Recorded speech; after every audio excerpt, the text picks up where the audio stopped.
के बावजूद जिंदा है। तुम्हारा ये प्यार मेरे लिए बहुत सुंदर है। मैं इसके बिना नहीं जी सकती। नहीं, ये संभव नहीं कि तुम बिना किसी विद्रोह की ओट लिए या बिना अपनी बेटी के लिए कुछ भी सोचे ये सब कुछ कर रही हो।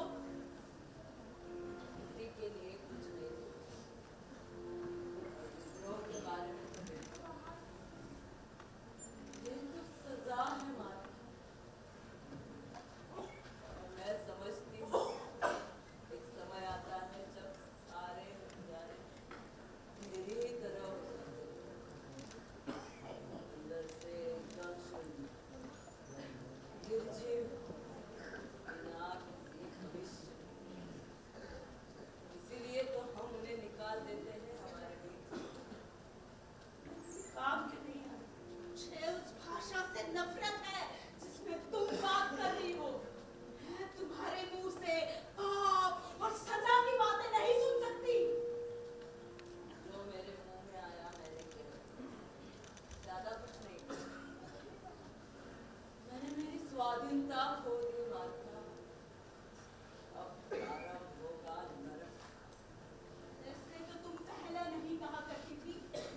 जो उसके साथ गुजरा कोई महत्व नहीं रखता। वो तो बेसुध था, उसे तो कुछ पता ही नहीं चला।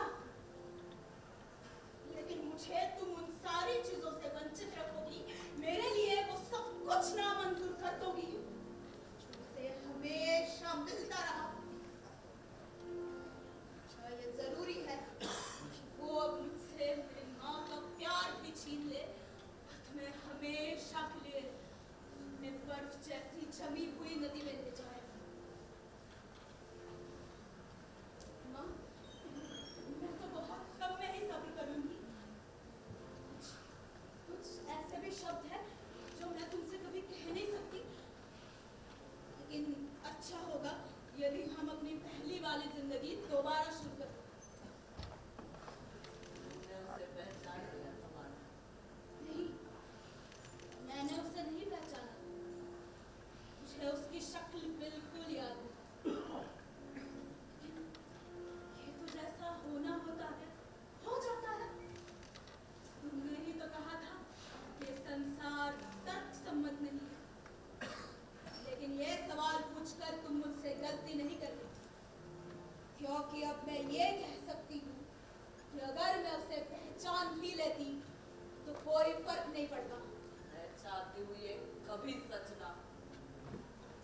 हरदम क्रूर से क्रूर हत्यारे भी समय पर बेबस होकर अपने हथियार डाल देते हैं। मैं भी ऐसे मौके जानती हूँ। मैं किसी निर्मोही या अजनबी भाई के सामने अपना सिर नहीं झुका सकती। तुम किसके सामने झुका सकती हो?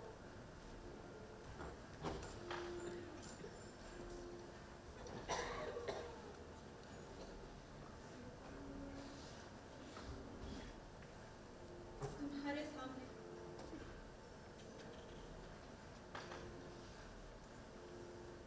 अब बहुत देर हो चुकी है ना। मैं तुम्हारे लिए कुछ भी नहीं कर सकती।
किसी मेहमान को कमरा नहीं दे रहे। जी, मैं यहाँ अपने पति से मिलने आई हूँ। आपका पति कौन है? वो कल यहाँ आए थे कमरा लेने और आज सुबह उन्हें मेरे पास आना था।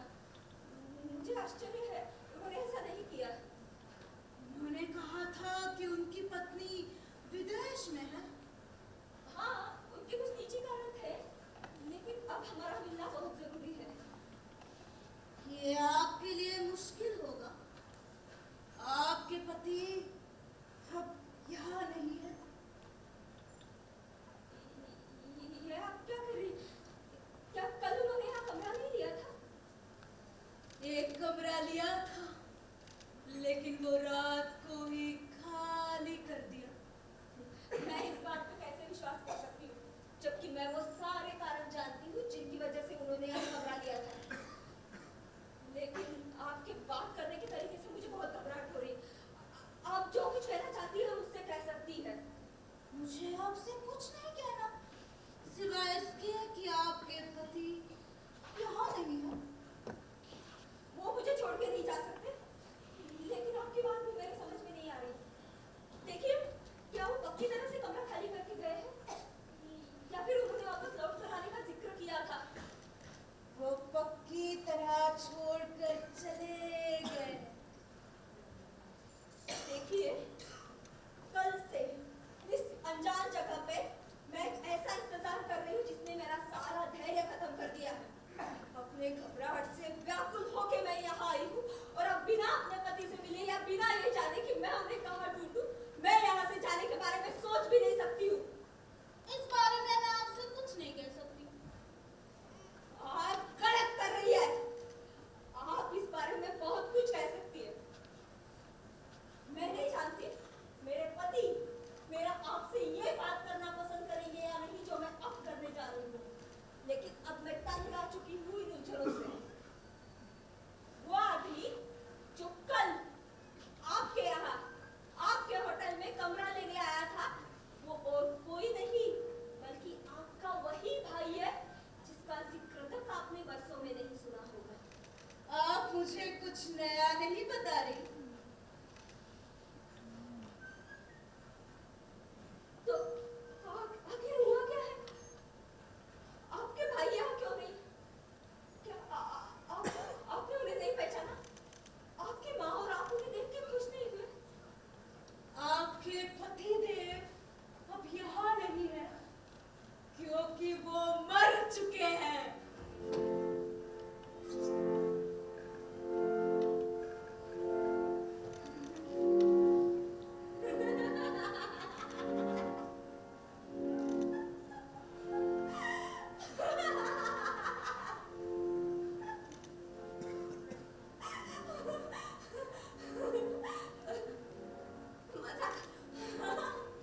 आप मजाक कर रही है ना? जॉन ने मुझे कितनी बार बताया था आपको बचपन से ही लोगों को ऐसे चकरा देने का शौक रहा है। देखिए, हम दोनों करीब करीब बहने हैं। मुझे हाथ मत लगाइए, और जहाँ है वहीं ठहरिए।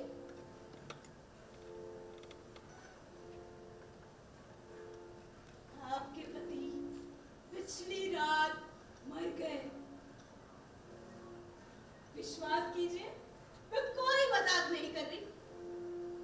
आपका भी अब यहाँ कोई काम नहीं है। आप पागल हो चुकी है, एकदम पागल। ऐसे ऐसे कैसे कोई अचानक से मर सकता है? नहीं, मैं नहीं मानती इस बात को। आप एक काम कीजिए।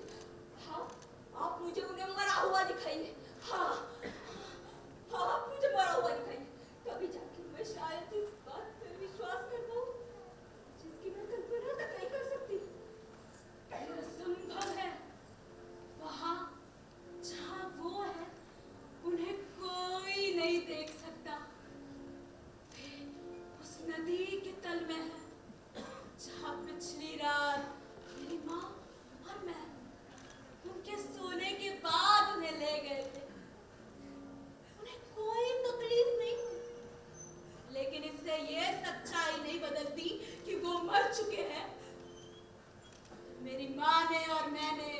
हम दोनों ने उन्हें मारा है। नहीं नहीं, हाँ, मैं पागल हो चुकी हूँ। मैं ही पागल हो चुकी हूँ। हाँ, तभी तो वो शब्द सुन रही हूँ जो इस पृथ्वी पर कभी कहे ही न गए। मुझे पता था यहाँ आना मेरे लिए कभी शुभ नहीं होगा, लेकिन इतने बड़े अनर्थ के लिए मैं तैयार नहीं थी। मेरी समझ में नहीं आ रहा, मेरी समझ में आपकी कोई बात नहीं आ रही है। मेरा काम आपको विश्वास दिलाना नहीं, आपको सूचित करने का है। प्रमाण आपको अपने आप मिल जाएगा। लेकिन आपने ऐसा किया क्यों? ये तुम मुझे किस हक से पूछ रही हो? अपने प्यार के हक से।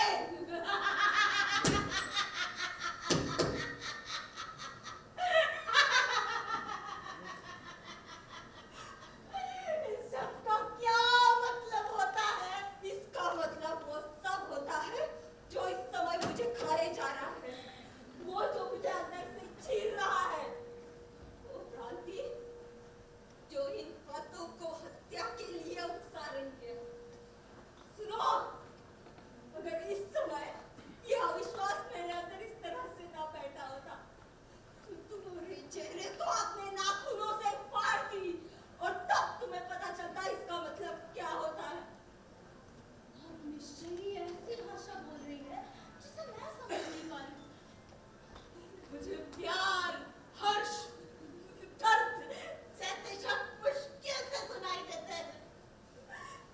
बंद करो ये बकवास, अगर आप भी तुम इसे कर रही थी। और मुझे साफ साफ बताओ जो मैं सुनना चाह रही हूँ। जितना साफ साफ मैं आपको बता चुकी हूँ, उससे और ज्यादा साफ होना मुश्किल है। हम दोनों ने आपके पति को पिछली रात मार दिया है, उसका धन लूटने के लिए, जैसा कि हम उससे भी पहले कई मुसाफिरों के साथ कर चुके हैं। इसका मतलब उनकी माँ और बहन हत्यारन है। हाँ, क्या आपको पहले से पता था वो आपके भाई हैं? अगर आप जानना ही चाहती है तो मैं ये बात आपको बता दूं कि वो एक अर्थदोष था, एक गलतफहमी थी। और अगर आप दुनिया को जरा भी समझती है तो आपको इससे बिल्कुल आश्चर्य नहीं होगा।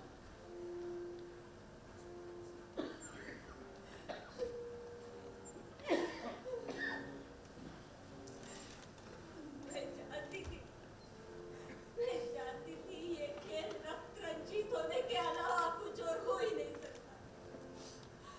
मुझे और उसे अपने आप को इसमें सुपुर्द करने की सजा जरूर मिलेगी। दुर्भाग्य सर पे मंडरा रहा था। इस तरह के निर्णय मत लीजिए जबकि आपको पूरे तथ्यों का पता नहीं है। तो मेरी माँ भी अपने बेटे के पास जा चुकी हो। नदी के उफान ने उन दोनों को छींचना भी शुरू कर दिया हो। जल्दी ही हमें उनके शव मिल जाएंगे, दोनों एक ही जगह मिलेंगे। सच पूछो तो आपके आंसुओं से मुझे नफरत हो रही है। ये आंसू मेरे उन खुशियों के लिए है जो हमेशा के लिए खत्म हो चुकी है, और तुम्हारे लिए ये उस क्रूरता से बेहतर है जो कभी भी मुझ में आ सकती है और बिना किसी अनुताप के तुम्हें खत्म कर देगी। इसमें मुझे चूकने वाली कोई बात नहीं है। सचमुच ये बहुत साधारण सी बात है। मैंने भी बहुत कुछ देखा और सुना है। अपनी बारी पर मैंने भी मरना तय किया है, लेकिन मैं उनके साथ नहीं जाना चाहती। मुझे उनके साथ जाकर क्या करना है? मैं उन्हें उनके नए नए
घृणित प्यार से जरा भी मिलती हो, अब भी मेरा पीछा कर सकती है।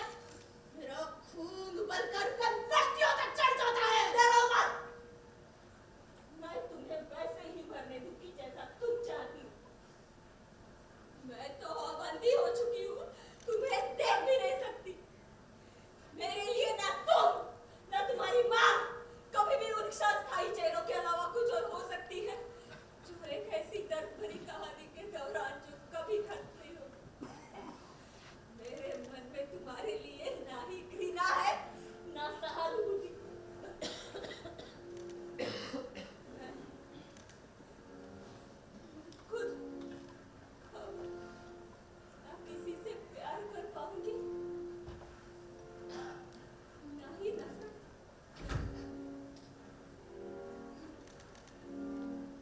मुझे तो ना दर्द महसूस करने का समय मिला, ना ही विद्रोह करने का। मेरा तो दुर्भाग्य भी मुझसे कई ज्यादा बड़ा है। फिर भी वो इतना बड़ा नहीं था, क्योंकि रोने के लिए तुम्हारे पास अब भी आंसू बचे हुए हैं। और मैं देख रही हूँ, तुम्हारे पास से हमेशा के लिए जाने से पहले मुझे कुछ और करना जरूरी है। तुम्हें कुछ और करना जरूरी। तुम जाओ यहाँ से, तुम जाओ, मुझे अकेला छोड़ दो। मैं तुम्हें जल्द ही छोड़ दूंगी।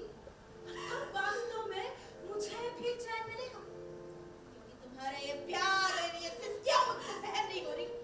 लेकिन मैं तुम्हें इस विश्वास में छोड़कर नहीं मर सकती, जिससे कि तुम समझो कि तुम्हारे विचार ठीक थे, या कि प्यार निस्सत्व नहीं होता, या कि ये एक क्रम विहीन संयोग था। क्योंकि अब जाकर ही तो हम एक क्रम पर पहुंच सके हैं। तुम्हें उस पर यकीन करवाना जरूरी है। कैसा क्रम? वही जिसमें किसी के भी अस्तित्व को पहचाना नहीं जा सकता। मैं तो अब तुम्हें सुन भी नहीं पा रही हूँ। मेरा दिल टूट चुका है, जिसमें सिर्फ एक ही को चाहने की इच्छा थी और उसे भी तुमने मार दिया। चुप रहो! मैं अब उसका नाम भी नहीं सुनना चाहती। मुझे उससे नफरत है। तुम्हारे लिए भी अब वो कुछ नहीं है। उस कष्टदायक स्थान पर चला गया है, जहाँ हमने उसे हमेशा के लिए निर्वासित कर दिया। मूर्ख! उसके पास सब कुछ था जो उसने चाहा। उसे वो भी मिल गई जिसे उसने ढूंढा। अब हम सब एक ही सिलसिले में पहुंच गए, और तुम भी ये बात अच्छी तरह से समझ लो। उसके लिए न हमारे लिए, न जिंदगी में न मौत में, न कोई जन्मभूमि होती है, न शांति। मैं नहीं सुन सकती इस तरह की बकवास। वो होते तो वो भी नहीं सुन पाते थे, लेकिन वो तो चले गए हैं। यहाँ से दूसरे लोग प्रस्थान कर चुके हैं। इस मूर्खता को अपनी मजदूरी मिल गई। शीघ्र ही तुम्हें भी मिल जाएगी।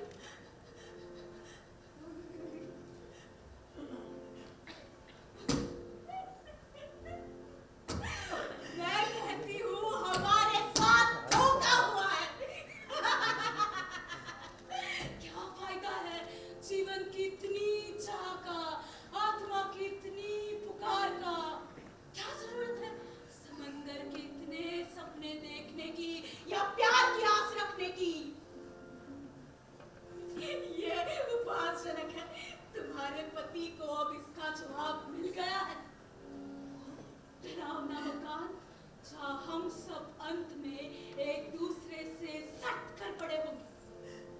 तुम भी वहां पहुंच जाओगी, और अगर तुम्हारे लिए ये संभव हुआ, तो तुम इस दिन को बड़े चाव से याद करोगी, जब तुम समझती थी कि तुम किसी यातनापूर्ण निर्वासन में जा रही हो। याद रखना, तुम्हारा दर्द कभी अन्याय के बराबर नहीं होगा जो एक इंसान के प्रति किया जाता है। और अंत में मेरी ये सलाह सुनो। मैं तुम्हें एक सलाह तो दे ही सकती हूँ क्योंकि मैंने तुम्हारे पति को मारा है। तुम्हारे उस भगवान से प्रार्थना करना कि वो तुम्हें पत्थर जैसा सख्त बना दे। एक यही खुशी वो अपने साथ रखता है और यही एक सच्ची खुशी है। उसी की तरह तुम भी करना। हर पुकार के प्रति अपने कान बंद कर लो और समय रहते ही पत्थरों से जा मिलो। लेकिन अगर तुम्हें इस मुख शांति को अपनाने का साहस नहीं है तो आ जाओ हमारे साथ, हमारे सामूहिक घर में।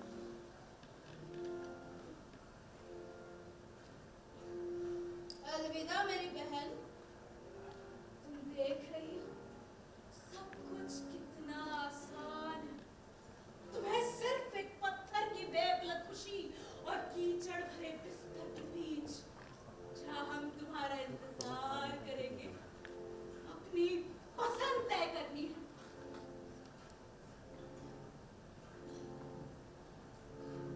अलविदा मेरी बहन।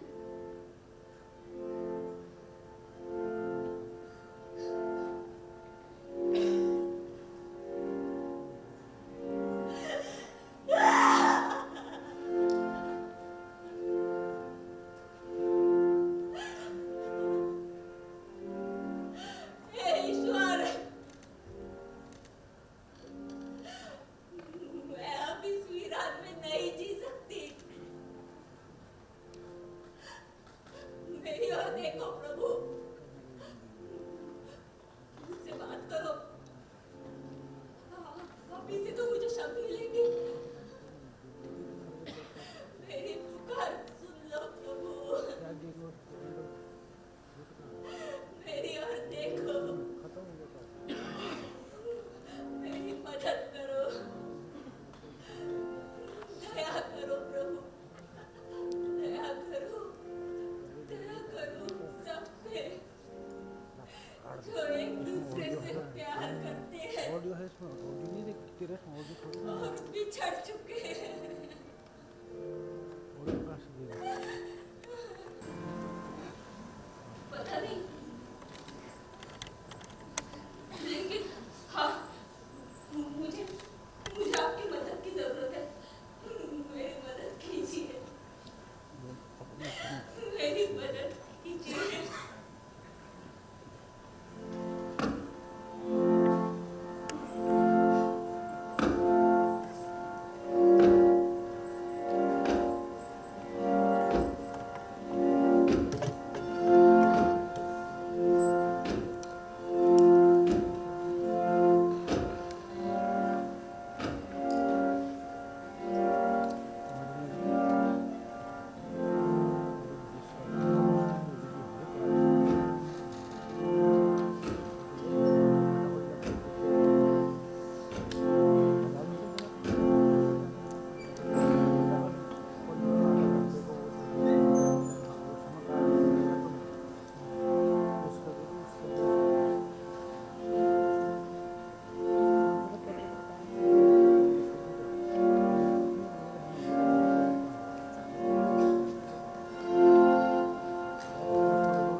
एक बहुत ही अच्छी और अलग शैली की प्रस्तुति अल्बर्ट कामू के इस नाटक अर्थदोष की यहाँ बहुत ही अच्छी प्रस्तुति हुई।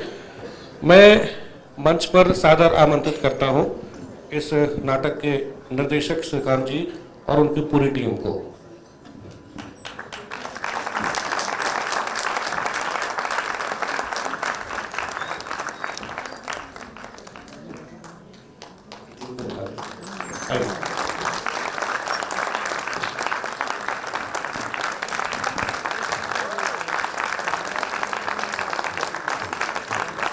मैं हमारे बीच देश के वरिष्ठ निर्देशक संगीत नाटक अकेडमी सम्मान से सम्मानित राजकमल नायक जी हैं। मैं उन्हें मंच पर सादर आमंत्रित करना चाहता हूं कि वे आए, और साथ ही जीवन यदु जी से भी मेरा निवेदन कि आप भी मंच पर आए।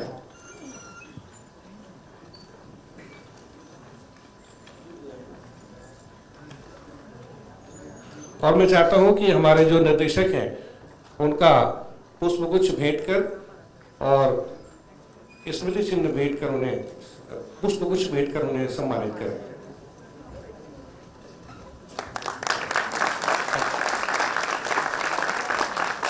और जीवन यदु जी से मेरा निवेदन कि स्मृति चिन्ह भेंट कर सम्मानित करें।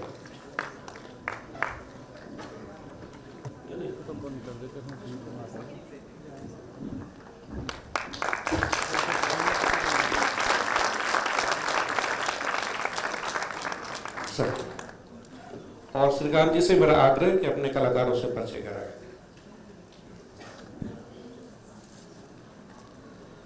सबसे पहले तो मैं धन्यवाद देना चाहूँगा खैरागढ़ के सारे जो आर्टिस्ट हमारी मदद कर रहे हैं पिछले 2 दिनों से। मैं बहुत खुशकिस्मत महसूस कर रहा हूँ खुद को, क्योंकि बहुत ज़्यादा मदद इन लोगों ने की है। मैं कुछ लोगों के नाम लेना चाहूँगा। इस सबके नाम तो मुझे याद नहीं है, पर मैंने लिख के रखे हैं जैसे जैसे लोग मुझे मिलते गए। तो पहला तो धन्यवाद है नेशनल स्कूल ऑफ ड्रामा और मिनिस्टर ऑफ कल्चर का, जिन्होंने हमें यहाँ पे परफॉर्म करने का मौका दिया और इतना बड़ा प्लेटफॉर्म हमें दिया जहाँ पे हम इस बहुत ही अनोखे नाटक का मंचन कर पाए। दूसरा धन्यवाद मैं देना चाहता हूँ इंदिरा कला संगीत विश्वविद्यालय का, डिपार्टमेंट ऑफ थिएटर का, जिन्होंने हर घड़ी हर पल हमारा हर एक सुविधा की है। हर जगह हम जहाँ भी गए हमें सब कुछ मिला है और बहुत इजीली खैरागढ़ में बहुत सारी चीज़ें हमें अवेलेबल करा के देने के लिए बहुत बहुत धन्यवाद। उसके बाद PS sir, Dipankar sir, Yogendra Choubey sir, आपका भी बहुत बहुत शुक्रिया। हमारे कोऑर्डिनेटर्स जो थे चंद्रहास जी और हिमांशु कुमार जी, इनका भी बहुत बहुत शुक्रिया। सेट के लिए ये सब सेट जो बनाया है, खूबसूरत सेट बनाया है, यहाँ आके बहुत मस्त अच्छा लगा हमें ये सेट देख के। तो ये सेट बनाने में जिन्होंने बहुत मेहनत करी है वो है अरुण जी, गणेश कुमार जी, हर्ष और डॉली। लाइट सेटअप के लिए सागर जी, अनिल मिश्रा जी, सत्यम, संतू दादा, संतोष दादा, इन लोगों ने बहुत ज़्यादा हेल्प की। और साउंड के लिए अनुज जी और देवधर जी का शुक्रिया करना चाहूँगा। अभी हमारी टीम से इंट्रोड्यूस कराता हूँ रवि कुमार राम टेके as John, Sneha Bal Pandey as Maria, Bali Singh Thakur as the old man, Samiksha Sorde as maa, and finally Atharva Ranade as Martha.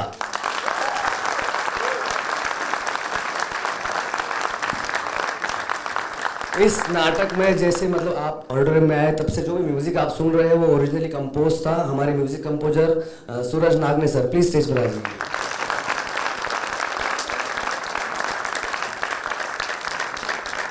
इस नाटक का पूरा लाइट डिजाइनिंग और ऑपरेशन जो करा है वो है तुषार देशपांडे सर। प्लीज आ जाइए स्टेज।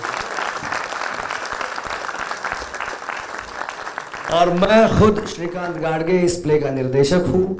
और नमस्ते थिएटर ये हमारा एक ग्रुप है, पुणे में हम ऑर्गेनाइज करते हैं। 365 दिन हम थिएटर करते हैं without any break. We don't go anywhere. हम दिन रात थिएटर ही करते हैं, सुबह शाम तक। और ऐसा एक स्पेस खोला है हमने, जहाँ आपके दोस्त पुणे में हो तो हम उन्हें हमारे पास भेज दीजिएगा।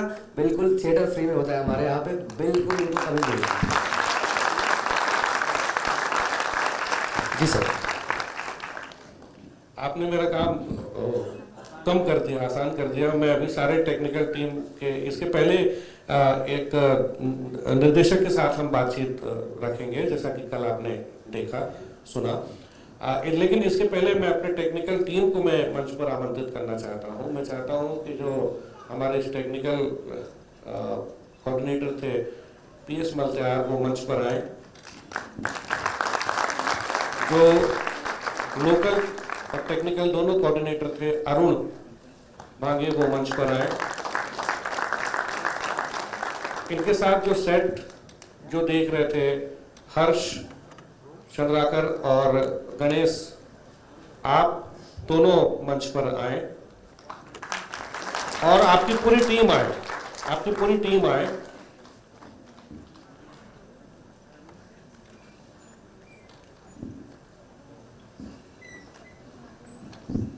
इसके साथ ही जो नाट्य विभाग के बच्चे जो सेट पे काम कर रहे थे वो आए।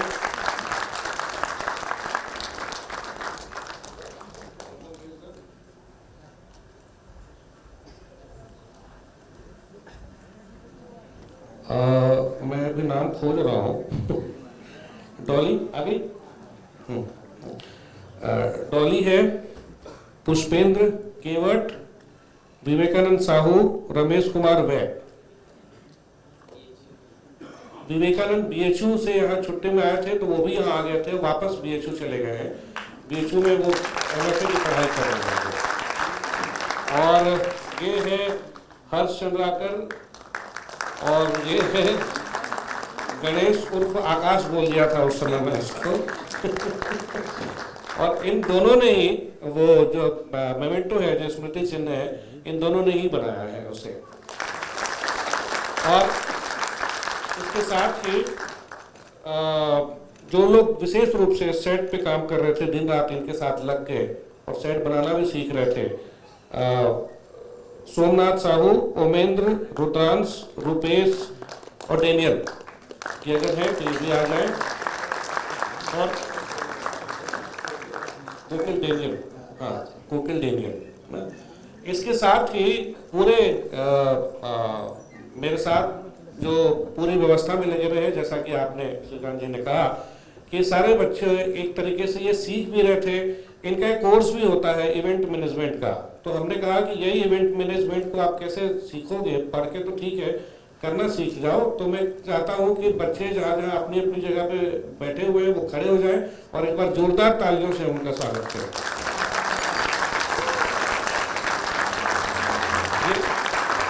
मैं ये केवल नाटक के बच्चों को खड़े होने के लिए बोला था मैं, ताकि दिख जाए वो यही है।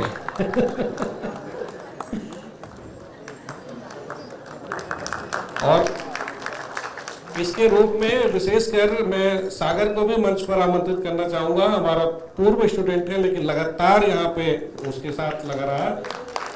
जो पूरी जो यातायात की टीम थी कि कब टीम कैसे आएगी, कैसे जाएगी, डायरेक्टर से कोऑर्डिनेट करना, टीम के साथ कोऑर्डिनेट करना, बातचीत करना, वो क्या नाम है, हिमांशु और चंद्रशेखर, चंद्रहास वगैरह, ये दोनों भी आ जाए।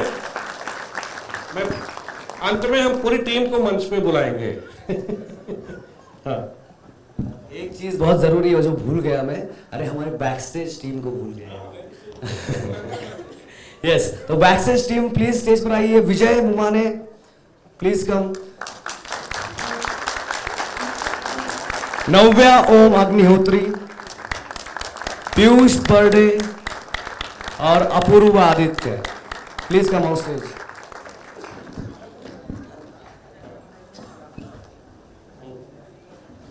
और साथ ही विशेष धन्यवाद सर जी आपका, चौबे सर जी का, कि आपके मार्गदर्शन में इतना अच्छा काम करने का मौका मिला। ये बहुत प्यारा अनुभव था, तो बहुत बहुत धन्यवाद सर। एक छोटा सा गिफ्ट आपके लिए हमारी टीम की ओर से है। नहीं